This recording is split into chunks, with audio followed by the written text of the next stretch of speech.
Good day mga ka-sports natin dyan. Choco Mucho, simula nang mawala ang ating superstar na si Cici Rondina sapagkat narito nga siya sa SEA Games at puspusan ng kanyang pagdi-training ay talagang medyo nangungulelat ang Choco Mucho. Mabigat talaga para sa Titans team na makalusot nga sila sa kanilang mga nakakalaban. Matapos nga sila na meron ng 3 talo at bokya pa rin ang nasabi nating Choco Mucho. Nasa ika-8 pwesto nga sila at isa nga sila sa mga nasa laylayan na naman na standing pagdating sa PVL on tour. Mukhang hirap na hirap talaga ang Choco Mucho. Mukhang nawala na nga sila ng power. Anong nangyari sa sikat na team at malakas? Talaga bang ganito ang standing ng Choco Mucho kapag wala si Cici Rondina? Ano ang kinakailangan nilang gawin at ano-ano ang kanilang dahilan? Bakit sila palaging talo? Alamin ang buong detalye, pero bago ang lahat, subscribe ka muna. Click ang ating notification bell para lagi kang updated sa lahat ng issue sa volleyball. Susunod na.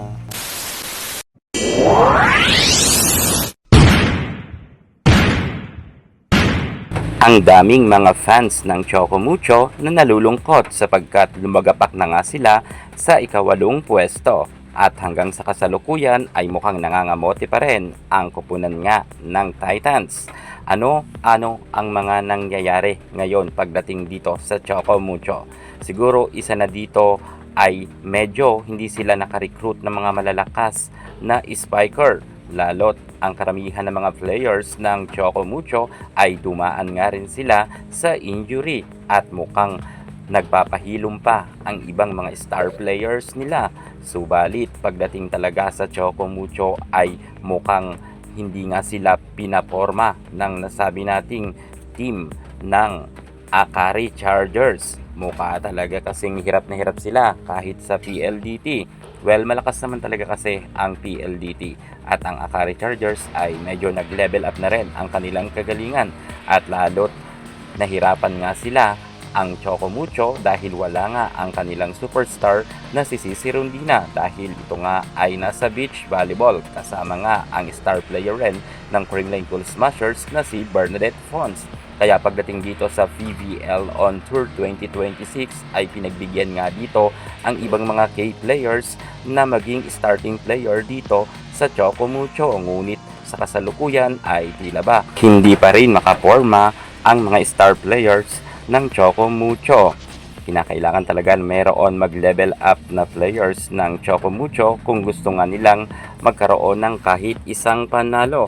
Well, natutuwa naman tayo pagdating dito sa Choco Mucho sapagkat ang mga dating ang nasa bench ay nakakapaglaro na at binibigyan na nga rin sila ng pagkakataon. Umaasa pa rin ang mga fans nga ng ating boss Dina Wong na makaka-recover ang kanilang team at magkaroon man lamang sila kahit 3 panalo. Pero sa kasalukuyan ay 3 talo na nga sila. Well, pagdating naman sa ating star player na si Mean Mendres, natutuwa nga tayo sapagkat medyo nakikita na nga ng kanilang coach ang galing nito sapagkat noon itong si Mean Mendres ay madalas ngang ibang ko. Kumakana na nga rin ngayon si Mean Mendres ng 16 points ang nakaraan nilang laban at nang kahit sa PLDT ay nakipagsabayan nga ito, lalo na nung sa Akari Chargers na nakalaban nila. Muntikan pa nga silang manalo pero talagang hindi sila pinagbigyan ng Akari Chargers. Kinakailangan lang talaga siguro ng magaling na diskarte ng setter, lalo't bago nga ngayon ang setter ng Choco Mucho.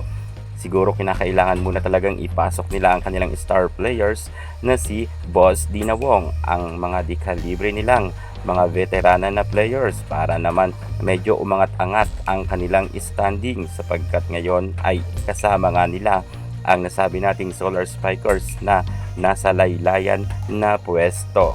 Malaking talo na to at mukhang mahihirapan na nga na makapasok pa sa top 4 ang nasabi nating Choco Mucho dahil 3 na agad ang kanilang talo at malalakas pa ang team na kanilang makakaharap. Well, naniniwala naman dito ang mga fans nga ni Boss D na meron maipapanalo ang nasabi nating Choco Mucho kasi kapag nabokya nga sila sa PVL on Tour, ito na ang makasaysayan na record ng Titans na sa isang conference ay hindi nga sila nanalo at nabokya nga sila.